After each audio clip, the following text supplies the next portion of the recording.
Hello, and welcome to the turbulent world with me, James M. Dorsey, as your host. U.S. President Donald Trump's acknowledgement of Israel's throttling of humanitarian aid reaching Gaza is more than a rebuke of Israeli Prime Minister Binyamin Netanyahu's denials of starvation in the Strip. It also signals the president's temporary retreat from grandiose visions of reshaping the Middle East.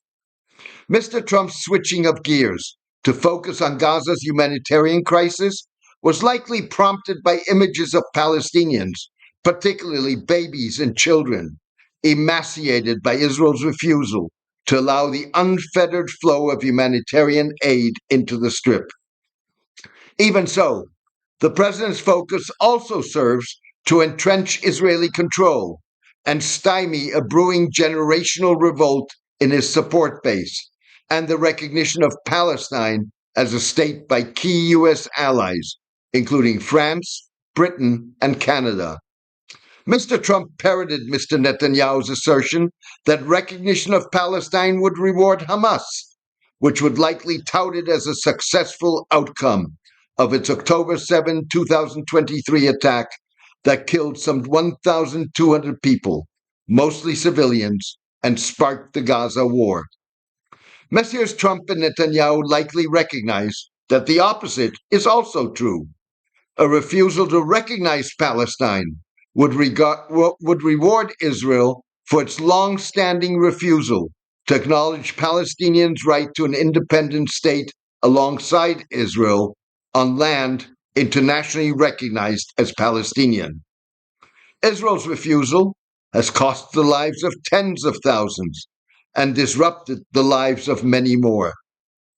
Doubling down on his echoing of Israel's assertions that Hamas is responsible for Gaza's lack of food, rather than insisting that Israel lift all obstacles to the free flow of essential goods, Mr. Trump announced a vague plan to alleviate the crisis, centered on Israel controlling an improved process with the controversial Israel and US-backed Gaza Humanitarian Foundation, or GHF, at its core.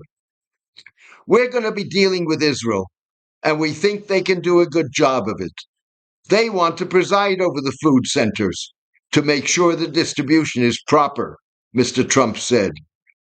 A 5-hour visit on Friday to a foundation food distribution site in Gaza by U.S. Special Envoy Steve Witkoff, dressed in a military fatigue shirt and a Make America Great Again cap, and U.S. Ambassador to Israel Michael Huckabee, served to stress the United States and Israel's effort to replace the United Nations and international aid organizations' decades-long proven delivery system in the Strip at the expense of Palestinian lives. The foundation operates 4 sites in Gaza, compared to the UN and aid group's 400. Some 1,000 desperate Palestinian food seekers have been killed at the foundation's sites since it began operations in May. The foundation operations kicked in after Israel refused entry into Gaza of any aid for 130 days. International organizations, Israeli soldiers, witnesses, and whistleblowers blame Israeli troops and private U.S. security personnel for the bulk of the killings. Retired Lieutenant Colonel Tony Aguilar, a former Purple Heart Green Beret with a 25-year military record that includes combat in Afghanistan and Iraq, spent 45 days as a security guard at foundation distribution points in Gaza. The IDF controlled and directed every aspect of the delivery of aid, Mr. Aguilar said in a video posted on the YouTube channel of Bernie Sanders, an independent member of the U.S. Congress and one-time presidential candidate.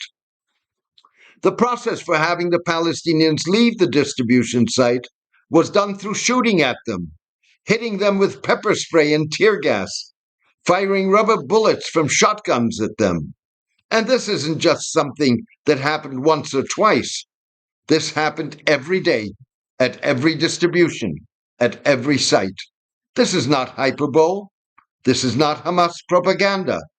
This is not the Gaza Ministry of Health saying it. It's me. I've seen it, Mr. Aguilar added. Mr. Aguilar said that at no time did he perceive a threat and that incoming fire came from Israeli forces in the vicinity. In response, the foundation accused Mr. Aguilar of spreading a false narrative, distributing falsified documents, and presenting misleading videos after he was fired for performance reasons. The foundation released text messages and metadata to prove its assertions, including an alleged threat by Mr. Aguilar to seek retribution if his employer, U.S. Solutions, did not rehire him.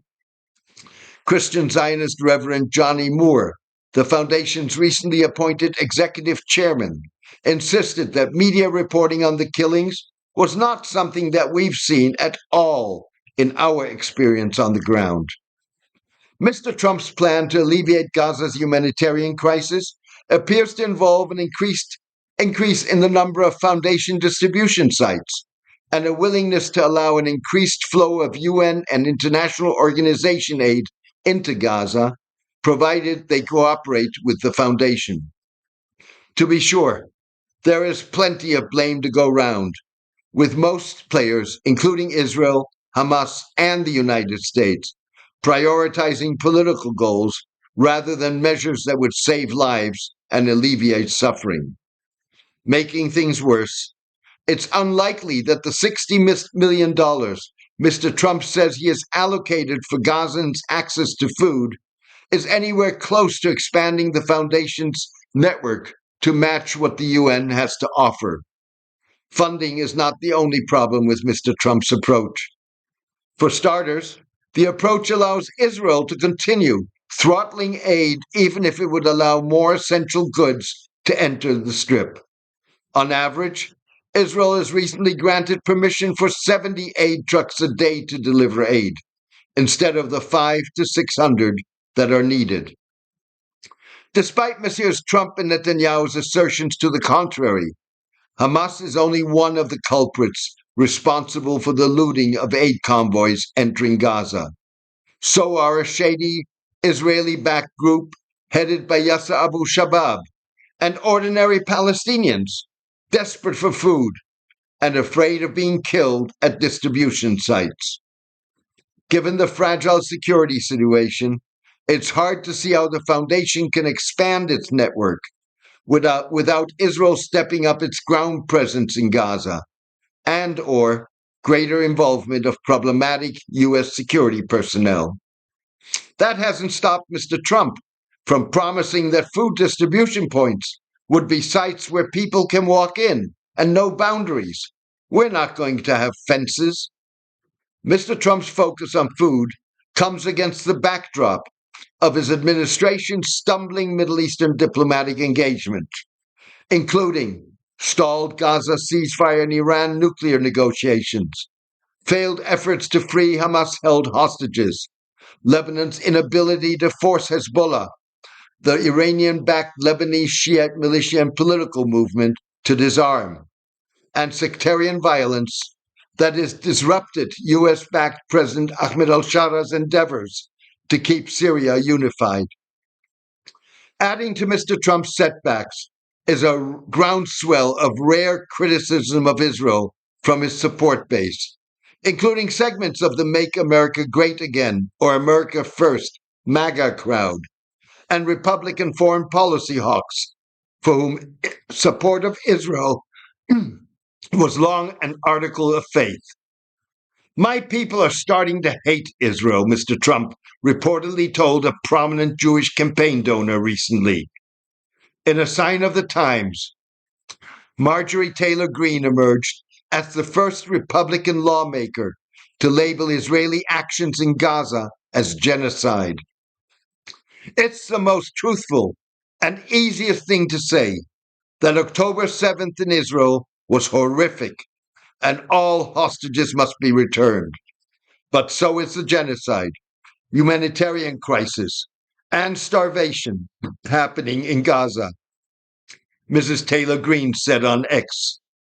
The mounting criticism from non-congressional popular segments of Mr. Trump's support base comes as the latest Gallup poll showed a 10% percentage drop to 32% in Americans' approval of Israeli military actions in Gaza compared to last year. It was the lowest reading since Gallup first asked the question in November 2023. 60% of those polled disapproved of Israeli actions. Democrats and independents accounted for the shift.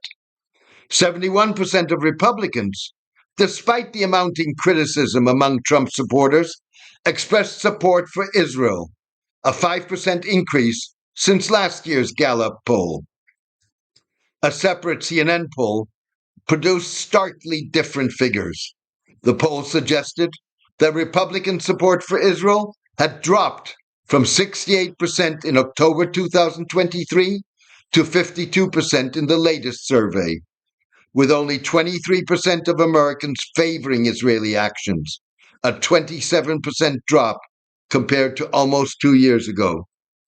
Steve Bannon, a former Trump advisor and influential pundit, known for his feel for sentiment among the president's supporters, asserted that for the under 30-year-old MAGA base, Israel has almost no support, and Netanyahu's attempts to save himself politically by dragging America deeper into another Middle East war has turned off a large swath of older MAGA diehards.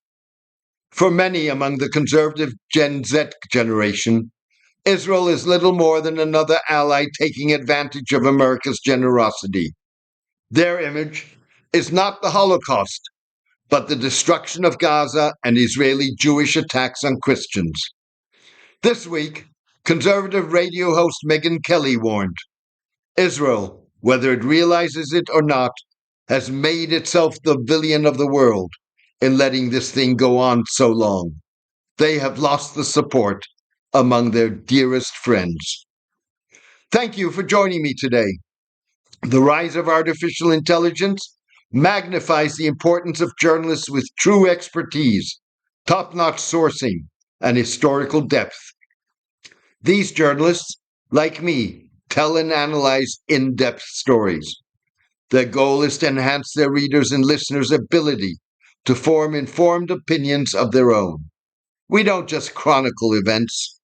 Our reporting and analysis are shaped by years of on-the-ground coverage, expertise, and historical knowledge. In my case, I have covered geopolitics, the Middle East, and the Muslim world for decades, having been based in multiple countries, including Israel, Egypt, Saudi Arabia, Iran, the UAE, Lebanon, Kuwait, and Turkey. Hard-hitting reporting and analysis that lets the chips fall where they may is even more critical in a world of brutal wars, unimaginable humanitarian crises, and increasing authoritarianism. That is the turbulent world with James M. Dorsey's mission since its inception 15 years ago. Thousands worldwide are avid readers and listeners of the turbulent world. Join them in helping to maintain and expand the column and podcast by becoming a paid subscriber. You can contribute by visiting jamesmdorsey.substack.com and choosing one of the subscription options. Thank you for your support and loyalty. Take care and see you soon.